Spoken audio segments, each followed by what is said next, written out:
In this video, we're going to talk about checking the ignition transformer. So that ignition transformer, that's what causes the spark on those electrodes that lights our fuel oil. Now that has a secondary voltage coming out of the transformer. We have 120 volts going into that primary control, but that transformer will bump that up to 10,000 volts into our ignition transformer.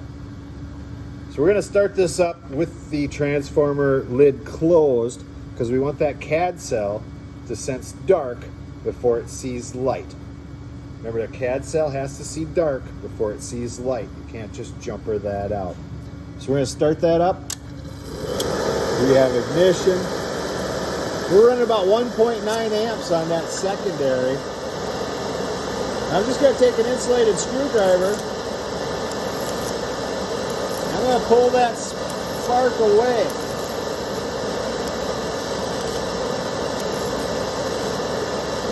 So I can just about jump that spark from one of the terminals to the other. If I don't get a good spark out of this thing, I'm not going to get a good burn. We need that spark to ignite that oil in there. If we get puff back in an oil burner, it's due to that all that oil is not being atomized and lit. So you probably got a weak spark that'll cause puff back. You'll get soot, you'll get smoke. If I have a low ignition transformer that has a low output voltage, we're just going to change that out.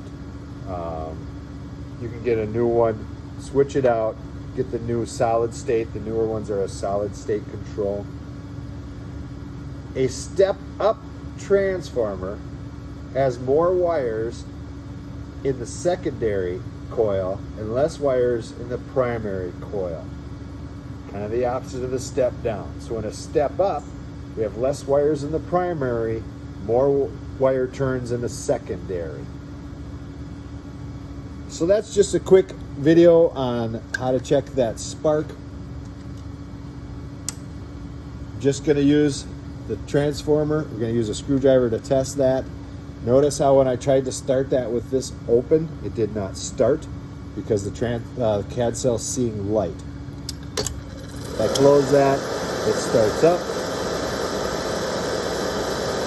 After a few seconds, you can open that up.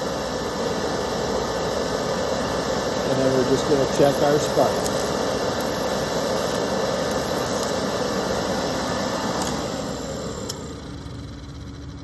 That's how we check the ignition transformer.